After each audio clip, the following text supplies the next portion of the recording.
السلام علیکم ورحمۃ اللہ وبرکاتہ۔ الحمد للہ وحدہ والصلاة والسلام علی من لا نبی بعدہ، اما بعد فاعوذ باللہ من الشیطان الرجیم، بسم اللہ الرحمن الرحیم۔ لقد کان لکم فی رسول اللہ اسوۃ حسنۃ لمن کان یرجو اللہ والیوم الآخر وذکر اللہ کثیرا۔ مختصر حمد و ثناء اور درود و سلام کے بعد سامعین محترم، عزیزان من، ہمارا دعویٰ ہے کہ کائنات کے تمام پیشواؤں اور تمام اماموں میں سب سے بڑھ کر اللہ کے پیغمبر صلی اللہ علیہ وسلم کی ذات بابرکت اعلیٰ اور افضل، اکمل اور مکمل تھی۔ آپ کی ذات بابرکت میں اللہ رب العالمین نے ایسے خصائل اور ایسے فضائل عطا فرمائے جو عین انسانی فطرت کے مطابق ہیں اور بشری طبیعت کے موافق ہیں۔ حضرات ذی وقار، خوش مذاق ہونا، خوش طبعی یا دل لگی کرنا، مذاق کرنا، یہ بھی امور فطرت میں سے ہے، یہ بھی انسانی مزاج اور طبیعت کا حصہ ہے کہ انسان مذاق کو، مزاح کو، خوش طبعی کو، خوش اخلاقی کو، خوش کلامی کو پسند کرتا ہے، اور یہ چونکہ فطرت کا حصہ ہے، بتقاضا بشریت انسان اس سے متاثر ہوتا ہے اور اس کو اپناتا ہے۔ آپ علیہ الصلاۃ والسلام کی ذات گرامی ہر لحاظ سے مکمل اور اکمل۔ آپ حیران ہوں گے کہ اللہ کے پیغمبر صلی اللہ علیہ وسلم حاکم وقت ہو کر کرسی عدالت پہ بیٹھ کر ایک طرف عدل و انصاف کر رہے ہیں۔ ایک شخص کرسی عدالت پر بیٹھے آپ عدل بھی فرما رہے ہیں، آپ مجلس علم میں ہیں تو آپ علم کے موتی بھی بکھیر رہے ہیں، درس حدیث بھی ارشاد فرما رہے ہیں۔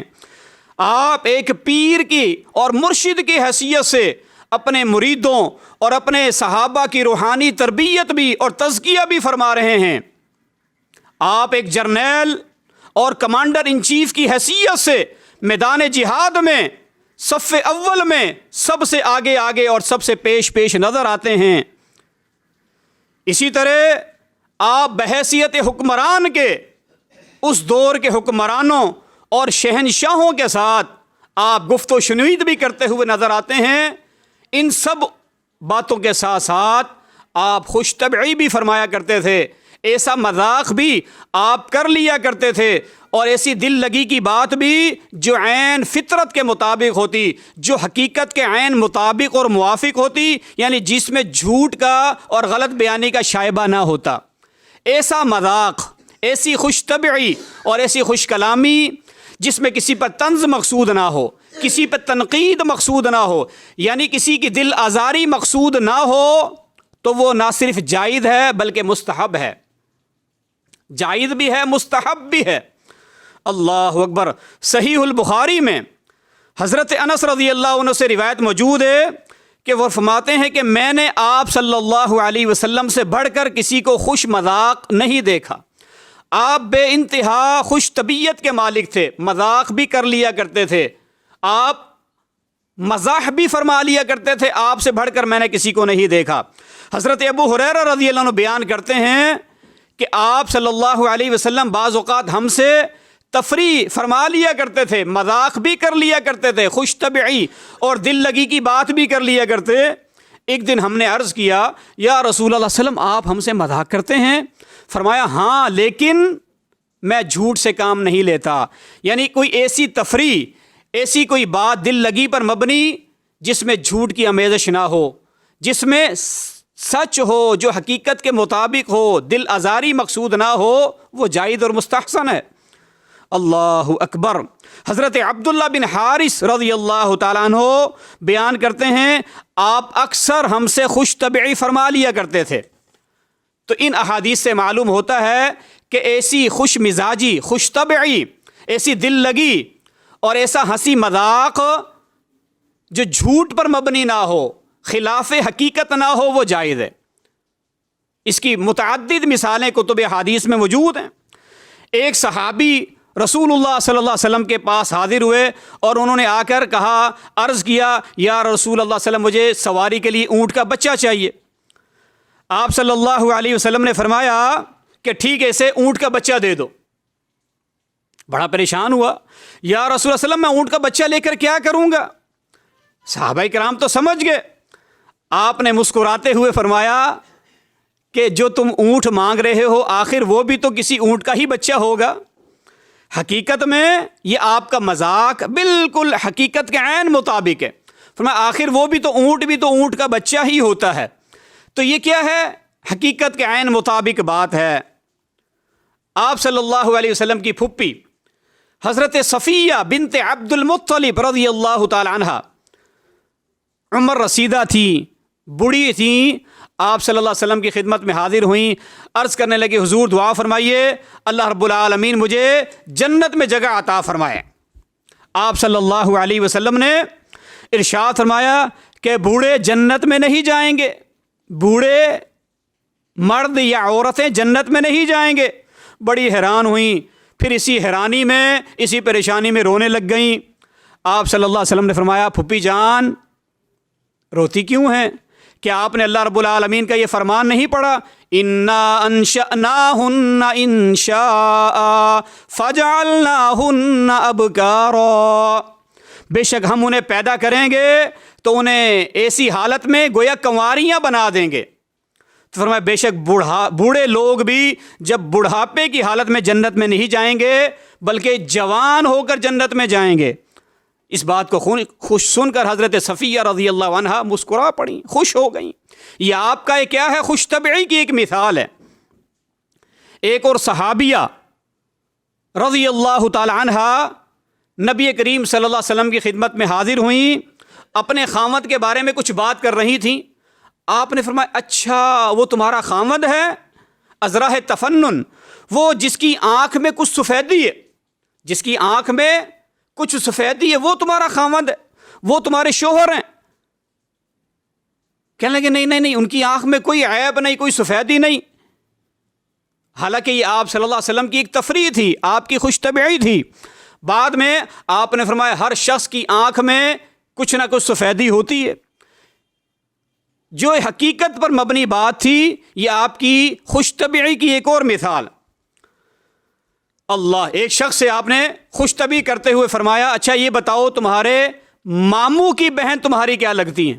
جو تمہارے ماموں کی بہن ہیں ان سے تمہارا کیا رشتہ ہے، کیا تمہاری لگتی ہیں؟ کافی دیر سر جھکائے بیٹھا رہا، سوچتا رہا۔ خود رسول اللہ صلی اللہ علیہ وسلم نے مسکراتے ہوئے فرمایا اپنی ماں کو بھول گئے ہو، تمہارے ماموں کی بہن تمہاری ماں ہے۔ یہ آپ صلی اللہ علیہ وسلم کی خوش طبعی کی ایک اور مثال ہے۔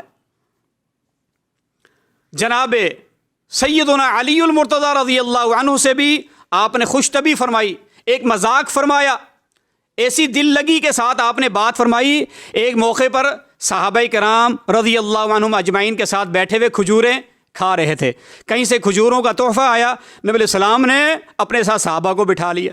یہ پیر مریدوں کو اپنے ساتھ بٹھا رہا، اللہ اکبر، ہم اس پیر کی دعوت دینے والے ہیں، پیران پیر جناب محمد الرسول اللہ صلی اللہ علیہ وسلم۔ اب آپ بیٹھے کھجورے کھا رہے ہیں، آپ علیہ الصلوۃ والسلام نے ازراہ مذاق، ازراہ تفنن، خوش طبعی کرتے ہوئے اپنی حصے کی کھجور کھائی اور گٹھلیاں جناب علی رضی اللہ عنہ کے آگے رکھنا شروع کر دیں۔ آپ کی دیکھا دیکھی دیگر صحابہ نے بھی اپنے کھجور کی گٹھلیاں جناب علی رضی اللہ عنہ کے سامنے رکھنا شروع کر دیں۔ وہ اس وقت ذرا کم سن بچے تھے، عمر میں کم تھے۔ جب کھجوروں کا ڈھیر ختم ہو گیا، آپ نے پوچھا ہاں بھائی بتائیے سب سے زیادہ کھجوریں کس نے کھائیں؟ گٹھلیوں کا ڈھیر حضرت علی رضی اللہ عنہ کے سامنے تھا، تو سب کہنے لگے یقیناً جس کے سامنے زیادہ گٹھلیاں ہیں اسی نے کھائی ہوں گی۔ جناب علی رضی اللہ عنہ بڑے ذہین، بڑے فطین تھے، فوراً سے عرض کرنے لگے، چونکہ محفل ایسی تھی زعفران والی، گلے گلزار والی، تو عرض کرنے لگے میں نے تو چلو گٹھلیاں چھوڑ دی ہیں، ان کے سامنے تو گٹھلیاں بھی نہیں لگتے، یہ گٹھلیاں بھی کھا گئے ہیں۔ تو یہ کیا ہے؟ ایک ایسی تفریح ہے جو حقیقت کے بالکل عین مطابق ہے، جس میں نہ کوئی دل آزاری ہے، نہ جھوٹ ہے، نہ کسی کی اہانت مقصود ہے، نہ کسی کا دل دکھانا مقصود ہے۔ اس طرح کی تفریح آپ صلی اللہ علیہ وسلم جو ہے اکثر و بیشتر صحابہ کرام سے فرما لیا کرتے تھے۔ بچوں کے ساتھ خوش طبعی، بچوں کے ساتھ دل لگی۔ حضرت انس رضی اللہ عنہ کے چھوٹے بھائی حضرت عمیر رضی اللہ عنہ، ان کے پاس نا سرخ رنگ کی ایک چڑیا تھی، چھوٹا سا پرندہ ہے، سرخ رنگ کی چڑیا مر گئی، انہوں نے پالی ہوئی تھی۔ آپ نے وہ رو رہے ہیں، پریشان ہیں۔ بچے کو بڑی ویسے الفت محبت ہوتی ہے اپنے کھلونوں سے اور ایسی چیزوں سے۔ آپ نے ان کی دلجوئی کرتے ہوئے، خوش طبعی کرتے ہوئے آپ نے ارشاد فرمایا، یا عمیر ما فعل النغیر، عمیر تمہاری نغیر کا کیا بنا، تمہاری وہ چھوٹی چڑیا کا کیا بنا۔ توجہ بٹ گئی، آپ صلی اللہ علیہ وسلم کی طرف ہو گئی، اپنا وہ جو دکھ تھا، جو پریشانی تھی ایک بچے کو ہوتی، وہ بھول گئے۔ تو یہ آپ صلی اللہ علیہ وسلم کی خوش طبعی ہے۔ حضرت انس رضی اللہ عنہ، وہ بھی ابھی بچے ہیں، ان سے بھی آپ نے فرمایا، یا ذا الاذنین، اے دو کانوں والے۔ یہ آپ نے تفریح کے طور پر، دل لگی کے طور پر ایسی بات ارشاد فرمائی جو بالکل حقیقت کے عین مطابق اور موافق ہے۔ اور ایسا مذاق، ایسی گفتگو، ایسی خوش طبعی اور ایسی خوش مزاجی، اور یہ بالکل شریعت کے بھی مطابق ہے، انسانی مزاج اور طبیعت کے بھی مطابق ہے، فطرت کے بھی مطابق ہے۔ اور آپ صلی اللہ علیہ وسلم فرما لیا کرتے تھے، یہ آپ صلی اللہ علیہ وسلم کی ایک حیثیت ہے۔ اسی لیے آپ صلی اللہ علیہ وسلم کی ذات ہر لحاظ سے مکمل اور اکمل ہے۔ لقد کان لکم فی رسول اللہ اسوۃ حسنہ، لوگوں تمہارے لیے جناب رسول اللہ صلی اللہ علیہ وسلم کی ذات اسوہ حسنہ ہے۔ اللہ اکبر۔ اللہ رب کریم بھی ہمیں اسوہ حسنہ پر عمل پیرا ہونے والا بنا دے، اللہ اسی اسوہ حسنہ پر زندگی گزارنے والا بنا دے۔ وأقول قولی ھذا واستغفر اللہ لی ولکم ولسائر المسلمین والحمد للہ رب العالمین۔